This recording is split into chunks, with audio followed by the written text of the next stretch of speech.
옛날에 이제 고대 시대 2000년 전에는 이제 그 혼인 잔치를 하면은 보통 일주일간 했어요. 일주일간 한 이유는 그냥 이제 동서고금망론하고 이 혼인이라는 것 자체가 사실 엄청나게 축하받을 만한 일이었거든요. 지금이야 뭐 결혼하지 말라, 결혼은 저주 같은 것처럼 지금 말하고 있지만은 원래는 혼인은 진짜 엄청 축복하는 날, 가장 기쁜 날. 이제 그중 하나 이제 큰 잔치를 항상 모든 어떤 나라에서든지 간에 어떤 시대지가 그렇게 이제 그렇게 치렀었습니다.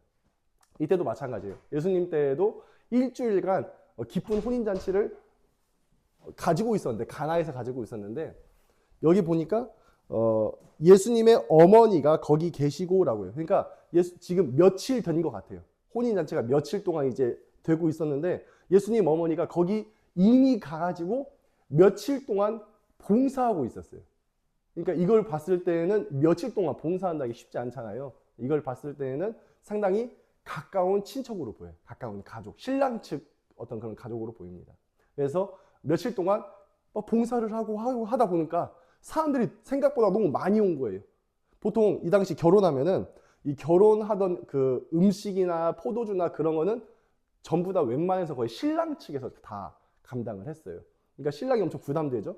신랑이 나름대로 계산을 해가지고 손님이 어느 정도 올 것 같으니까 하객이 어느 정도 올 것 같으니까 뭐 고기는 이 정도, 음식은 이 정도, 떡은 이 정도, 그리고 술은 한 6동이 정도 하면 여섯 항아리 정도 내가 준비해야겠다 해가지고 아마 준비를 했을 거예요. 근데 생각보다 사람들이 많이 온 거예요. 또 귀하다 보니까. 근데 잔칫날에는 거하게 마시는 날이에요. 그래서 그러니까 내 생일이야. 내 생일이어서 그냥 막 먹는 거예요. 그러다 보니까 빨리 동난 거예요. 그러니까 이 신랑이 부자는 아니었던 것 같아요. 그렇게 부자는 아니었어요. 나름대로 준비는 했지만은 그게 빨리 동나는 바람에 어떻게 됐어요? 이 잔치 분위기가 지금 망하게 생긴 거예요. 지금 같아서야 뭐 우리가 즐길 거리가 많잖아요. 뭐 TV도 있고 뭐 영화도 있고 뭐 오락도 있고 많이 있는데 이 당시에 즐길 거리가 뭐가 있겠어요? 술이 그냥 제일 즐거운 거지. 술 마시면서 이야기하는 거. 그게 제일 즐거운 거였어요. 그러니까 이 당시 랍비들도 이스라엘 랍비, 유대 랍비들도 이런 말을 해요. 포도주가 없으면은 기쁨도 없다. 유대 랍비가 그런 말 할 줄 알았어요. 포도주가 없으면 기쁨도 없대요. 그러니까 많은 사람들이 그 포도주의 기쁨을 많이 찾았다는 것. 근데 지금 포도주가 떨어졌다는 것. 그렇게 되면은 어떻게 되냐? 일단은 하객들이 불평합니다. 아니 여기는 손님이 왔는데 포도주를 준비 안 하네. 잔칫날에 포도주가 없네. 아니 딴 건 몰라도 포도주는 준비했어야지 하면서 막 여기저기서 불평을 하는 거예요. 그러니까 즐거워야 할 날에 불평이랑 불만만 가득하고 신랑 입장에서 근심 가득하고 명예도 실추되고 어쨌든 그런 민망한 상황이 벌어진 거예요. 보니까 포도주가 다 떨어졌어요. 만약에 우리 같았으면은 떨어질 걸 미리 예상해서 공수해 올 거예요. 어떻게든지 간에. 야 떨어지겠다. 야 좀 더 어디서 구해와라 했을 텐데 구할 데가 없는 거예요. 이미 없는 거예요. 몰라. 뭐 왜 없는지 모르겠어요. 돈이 없었는지 진짜 뭐 장소가 없었는지 뭐가 없었는지 모르겠지만 어쨌든 떨어질 때까지 아무것도 못한 거예요. 노력은 했었겠지만 어쨌든 못했습니다. 그러니까 그 당시 마침 마리아가 있었어요. 예수님 어머니 마리아가 있어가지고 예수님 어머니 마리아도 막 내 친척이 내 가족이 그렇게 어려움 겪는 걸 보니까 마음이 안 좋은 거예요. 그래서 어떻게 하지 하고 있다가 한 남자가 떠오른 거예요. 어릴 때부터 함께 지내왔던 그 남자. 근데 그 남자는 항상 어릴 때부터 좀 특이하고 놀라웠거든요. 어릴 때부터 어떤 기적들을 자꾸 행했거든요. 그러니까 그 남자가 떠올랐는데 마침 그 남자가 그 혼인잔치에 온 거예요. 그래서 마리아는 냅다 그 남자한테 달려가가지고 말합니다.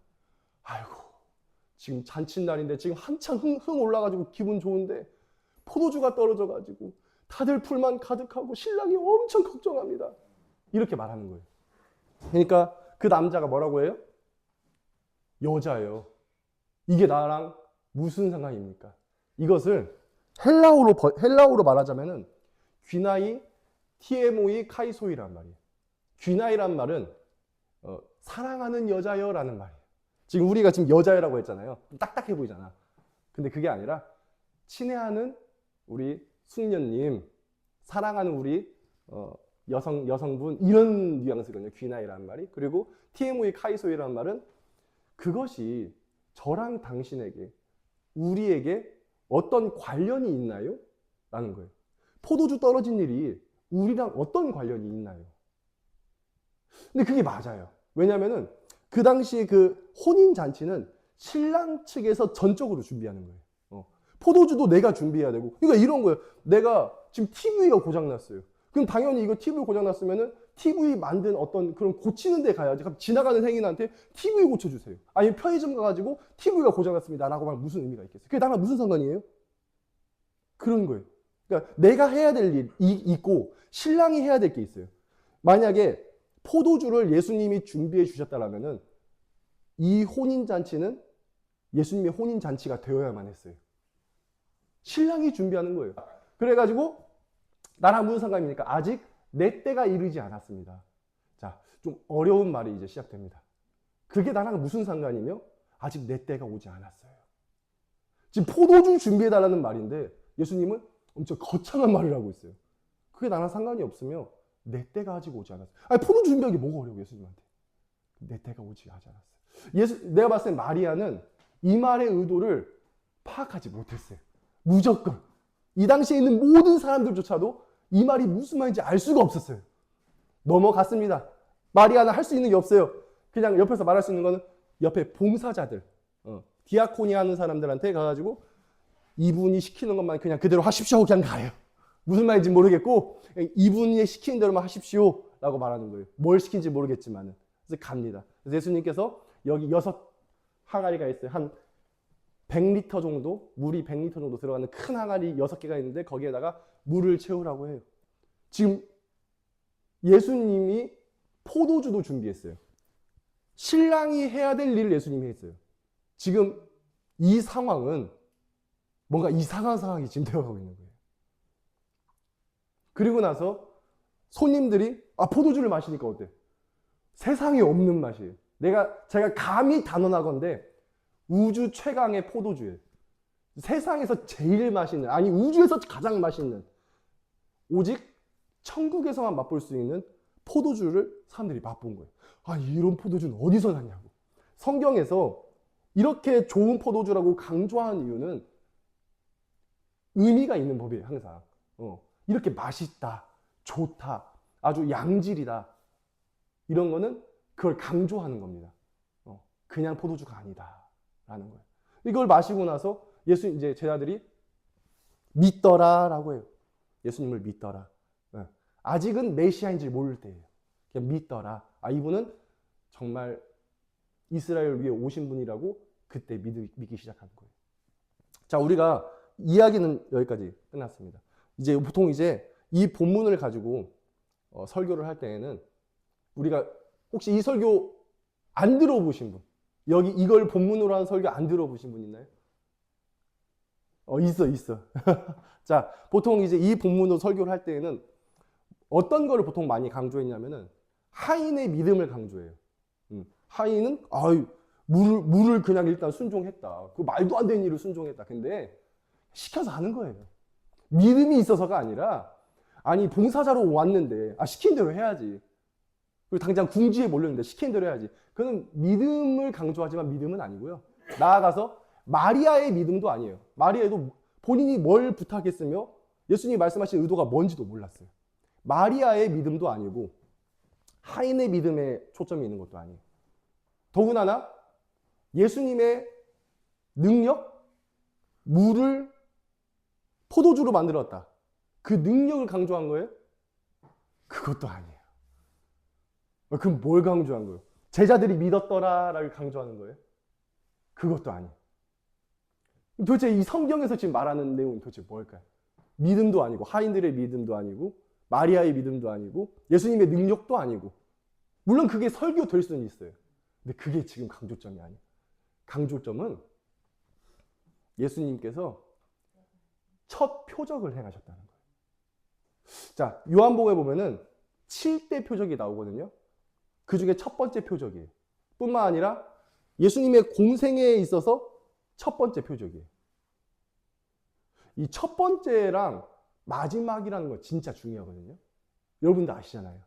첫 단추가 좋아야, 시작이 좋아야 된다. 시작이 좋으면은 뭐예요? 네? 끝도 좋고, 시작이 반이다. 여러 가지가 있어. 또 다른 말도 있어요. 마지막이 좋으면은 다 좋다. 그죠? 마지막을 잘 지어야 된다. 유종의 미를 거둬야 된다. 자, 시작과 끝은 정말 중요해요. 예수님의 공생애의 시작과 공생애의 마지막은 정말 중요합니다. 자, 공생애의 시작이 바로 가나의 혼인잔치로 시작했어요. 아주 중요한 의미예요. 자, 시작이라는 말은 표지라는 말이에요. 표지. 첫 번째 표적이 말하는 것은 뭐냐? 표지의 역할을 해요. 표지의 역할은 뭐냐면은 앞으로 이 남자의 이야기는 이렇게 진행될 거다라는 거거든요. 앞으로 이 남자의 이야기는 이쪽 방향을 바라보고 있다는 거예요. 그럼 도대체 이 남자의 이야기는 뭐였나? 아까 말했다시피 가나의 혼인잔치. 이 혼인잔치는 놀랍게도 원래 우리가 결혼식 날의 주인공이 누구예요? 신랑 신부가 결혼식이에요. 근데 신랑 신부 이름이 안 나와요. 왜? 여기에 지금 마리아나 봉사자들이나 하인들이나 제자들이나 전부 다 엑스트라예요. 여기 지금 가나에서 혼인하고 있는 그 두 남녀도 엑스트라예요. 지금 이 혼인잔치의 주인공은 예수님이에요. 자, 여기서 예수님께서 그러십니다. 여자여, 나와 무슨 상관이 있습니까? 자, 이제 한번 물어볼게요. 예수님께 마리아가 포도주를 준비해달라고 했어요. 근데 사실은 예수님께서 가지고 계신 포도주가 있었어요. 그것은 이사야서 25장 6절에 나온 포도주예요. 자, 우리 그거 한번 읽어볼까요?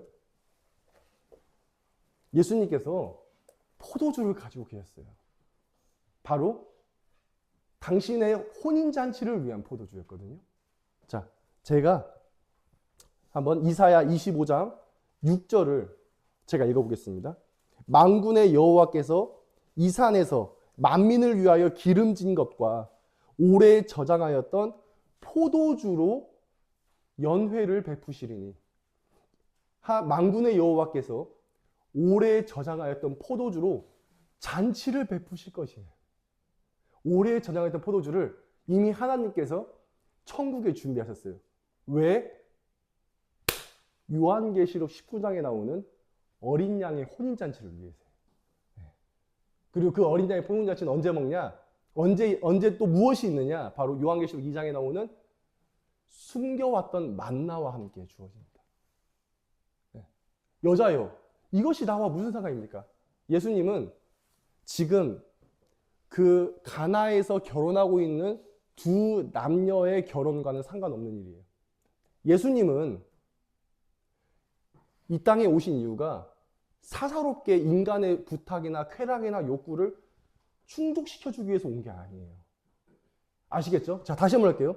예수님은 이 땅에 오신 이유가 인간의 욕구, 인간의 개인적인 바람, 당신의 그 소원, 당신의 그 소망을 이뤄주기 위해 오신 분이 아니라니까요.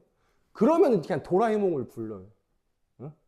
예수님은 진구의 도라에몽이 되려고 온 게 아니에요. 한 사람이 진구 와가지고 도라에몽 나 이거 어떻게 퉁퉁이가 때렸어. 퉁퉁이 이놈 자식 혼내줘야겠네. 그러려고 오신 분이 아니라니까요. 나와 그게 무슨 상관입니까? 포도주 떨어진 게 무슨 상관이에요? 내가 내가 하나님께 받은 그 능력을 그 포도주 만들려고 쓰려고 온 것도 아니고. 이 말은 일상을 거부하겠다는 거예요. 마리아는 지금 예수님을 일상으로 초대하고 있어요. 일상에서 우리가 그냥 먹고 마시고 즐기는 그런 모든 것들을 초대하고 있는 거예요. 예수님이 그걸 거부하는 거예요. 난 일상을 즐기기 위해서 온 사람이 아니에요. 난 일상에서 기쁨 누리고 쾌락 누리고 욕구 충족하면서 그냥 그저 그대로 그냥 살다가 가는 그걸 거부하시는 거예요. 마술사 시몬 되기를 거부하는 거예요. 내가 이 능력을 가지고 있는 게 그냥 마술 부려가지고 사람들 기뻐해주고 그러려고 오신 분이 아니냐는 거예요. 여자여, 그것이 나와 무슨 상관입니까? 근데 뒤에서 하시는 말, 아직 제 때가 이르지 않았습니다. 오케이. 왜 그 일을 안 하신지는 알겠어요. 근데 그 뒤에 왜 당신의 때를 말씀하시는 거예요? 왜 그렇게 거창하게 말씀하시는 거예요? 보통 우리는 이 예수님의 때에 대해서 어떻게 해석하냐면은 공생애의 시작이 되지 않았다라는 해석을 많이 해요. 공생의 시작이 되지 않았다. 예수님의 때에 대해서. 아직 제 때가 오지 않았습니다. 그러니까 지금 제가 말했죠. 가나의 혼인잔치는 예수님의 첫 번째 표적이에요. 첫 번째 이적이에요. 첫 번째 시작이에요. 그러니까 그것을 생각해 보니까 아, 사람들이 해석하기를 예수님께서 말씀하신 그때는 공생애의 시작할 때가 아직 오지 않았다는 것을 말씀하시는구나라고 지레짐작해요. 근데 그러기에는 그것을 받아들이지 못할 만한 말씀이 너무 많아요. 예를 들어서 요한복음 7장 30절에 보면은 예수님께서 여기서 뭐라 말씀하시냐면은 아직 제 때가 오지 않았습니다. 그래요. 예수님께서 공생의 시작한 지 꽤 됐거든요. 꽤 됐는데도 요한복음 7장 30절에 보면은 이는 그의 때가 아직 이르지 아니하였음이니라 라고 해요. 예수님께서 공생을 시작한 지 꽤 됐는데도 불구하고 아직도 그때가 아니래요. 자, 또 뒤에 가면은 8장 20절에 또 그래요. 아직 예수님의 때가 오지 않았습니다. 그럼 여기서 말하는 때는 뭐예요? 공생의 시작을 말하는 건 아니에요. 그럼 이 때는 뭐예요? 이 뒤에 보니까 계속 나와요. 요한복음은 이 때에 관한 말씀이 많이 나오거든요. 자, 그럼 그 때가 도대체 뭘 나오는지 계속 볼게요, 한번. 자, 요한복음 12장 23절, 27절에 보면은 인자가 영광을 얻을 때가 왔다라고 말해요. 요한복음 12장 23절에 보면은 인자가 영광을 얻을 때가 왔습니다. 자, 예수님께서 분명히 말해요. 2장, 7장, 8장에서 때가 오지 않았다고 말씀하셨다가 때가 왔다라는 말씀을 해요. 그때가 언제냐? 12장. 붙잡혀 가시기 전쯤에 인자가 영광을 얻을 때가 왔다고 해요. 그리고 쭉쭉 뒤로 가시다가 요한복음 16장에 나오고 13장 1절에도 나오고 계속 나오다가 요한복음 17장 1절에 요한복음 17장 1절에 아버지여 때가 왔습니다 라고 해요. 네, 드디어 때가 왔습니다. 이때 언제냐? 십자가에 못 박혀서 영광 받을 때예요. 자, 그럼 다시 말할게요. 요한복음 2장에서 말한 거는 예수님께서 말씀하신 때는 공생애의 시작을 말하는 게 아니라 그 한참 뒤에 어떤 한 시점, 어떠한 그 점을 말하는 것 같아요. 지금 보니까 인자가 영광을 얻을 때, 죽음의 때, 십자가의 때를 의미하는 것 같아요. 그래요? 좀 어렵죠? 엄청 어려워요. 지금 잘 따라와야 돼요. 정신 차리고 잘 따라와야 돼요. 예수님께서 지금 십자가에 못 박히실 때를 말씀하시는 것 같아요. 근데 그게 아니에요. 지금 요한복음 2장에서 말하는 그 때는 만약에 십자가의 때를 말하기에는 그것도 좀 약간 이상해. 왜 그러냐면은 십자가의 때가 이르지 않았다고 해서 기적을 행하지 않는다? 그렇게 하기에는 기적을 너무 많이 행하셨는데 십자가의 때가 오기 전에도 예수님은 공생의 3년 기간 동안에 이적을 엄청 많이 행하셨어요. 아시잖아요, 다들. 기적을 많이 행했단 말이에요. 근데 유독 이 사건에서 가나의 혼인잔치 사건에서만큼은 포도주 만드는 것조차도 안 하려고 그러죠. 아직 때가 오지 않았다고. 그때는 3년 뒤에요. 십자가 못 박히실 때예요.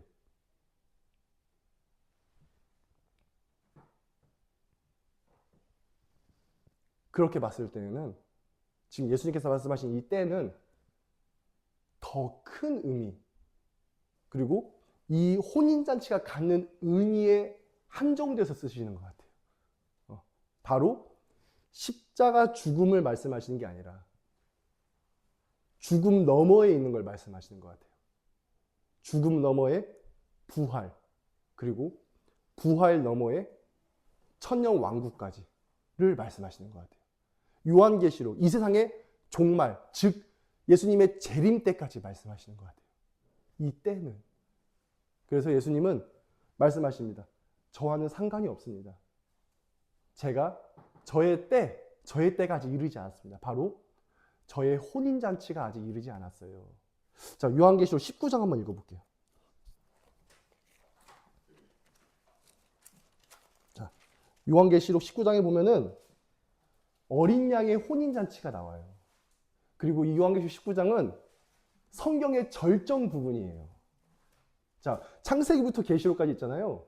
그리고 계시록은 맨 마지막 장에 있어요. 그거는 절정이라는 거예요. 그리고 19장은 계시록 1장부터 22장까지 중에서도 가장 절정이에요. 계시록 18장까지는 바벨론의 패망이에요. 심판에 관한 거예요. 근데 19장부터는 하나님 나라의 임재에 관한 거예요. 즉 성경의 가장 절정이고 성경에 목적하는 부분인 거예요. 어린 양의 혼인잔치가 시작됐습니다. 예수님은 지금 이 가나의 혼인잔치를 어떻게 보셨냐면은 인간의 혼인잔치가 된 게 아니라 사람의 혼인잔치가 아니라 당신이 재림해서 이루어질 어린 양의 혼인잔치를 소환시킨 거예요. 지금 이 자리에 가나의 혼인잔치라는 이 자리에 어린 양의 혼인잔치를 소환시킨 거라고요. 상징으로 가져오신 거예요. 왜? 예수님은 알고 계셨어요. 이 사건이 당신의 첫 번째 표적이라는 것을. 첫 번째 표적이라는 말은 표지라는 것은 앞으로 이 남자의 이야기가 어떻게 전개될 것인지를 설명하는 그 방향이라는 것을 알고 계셨어요. 그래서 예수님은 그렇게 하신 거예요. 어린 양의 혼인잔치를 그 자리에 소환하신 거예요. 우리 예수님은 죽으러 오신 게 아니에요. 예수님은 십자가에 못 박혀서 죽으려고 오신 게 아니에요. 예수님은 부활하러 오신 거예요. 근데 부활로 끝난 게 아니에요. 예수님은 부활 이후에 우리와 함께 혼인하셔서 그 혼인잔치에 우리를 부르셔서 영원히 함께 기뻐하며 행복하게 지내게 위해서 오신 거예요. 즉 예수님은 초림을 위해서 오신 게 아니라 재림을 위해서 오신 거예요. 그렇게 약속하셨단 말이에요. 표지는 바로 그 역할을 한 거예요. 표지는 죽음이 목적이 아니라 부활 이후에 어린 양의 혼인잔치를 바라보고 있다. 난 그걸 약속했다. 너희와 함께 영원히 행복하게 기쁘게 살고 싶어. 넌 나의 신부가 되고 난 너의 신랑이 될게. 내가 포도주 준비할게. 내가 하나님 곳간에 가지고 있는 오래 묵혀둔 감추었던 만나를 내가 준비할게. 그때 혼인잔치 때 내가 그 만나를 줄게. 그때 혼인잔치 때 내가 그 포도주를 줄게. 라는 약속이에요. 그 방향이라는 거예요. 그 맛보니까 어때요? 우주 최강의 맛이에요. 한 번도 맛보지 못했던 맛이에요. 실제로 그것이 천국에 있었는데 예수님은 그 천국에 있는 걸 가져와서 맛보게 한 거예요. 이 땅 가운데. 왜냐하면 예수님은 그 자체로 하나님 나라이기 때문에 그래요. 예수님이 오셨기 때문에 하나님 나라를 끌고 오실 수 있는 거예요. 예수님께서 오신 이유가 바로 그거라는 것. 그래서 우리는 예수님과 약혼한 자로서 그 혼인잔치를 기다리는 사람이에요. 그래서 그러다 보니까 우리는 기쁜 거예요. 바리새인들이 그래요. 아니 당신네들은 금식도 안 하고 당신네들은 맨날 먹고 마시고 당신네 스승은 저렇게 먹는 걸 좋아한다고. 또 세례요한 제자들이 와서 말해요. 아니 금욕하셔야죠. 아니 금식하셔야죠. 아니 경건하셔야죠. 예수님이 말씀하세요. 신랑이 왔는데 왜 그러느냐. 기뻐하라. 예수님이 말씀하세요. 신랑이 왔잖아. 기뻐해야지. 잔치잖아요. 맞아요. 여러분 금식하면서 막 이렇게 우리 보면은 막 경건한답시고 내 표현이 좀 그러네요. 경건한답시고 어쨌든 막 웃지도 않고 막 이렇게 맨날 이렇게 있고 그거는 예수님의 잔치를 누리지 못하는 사람이에요.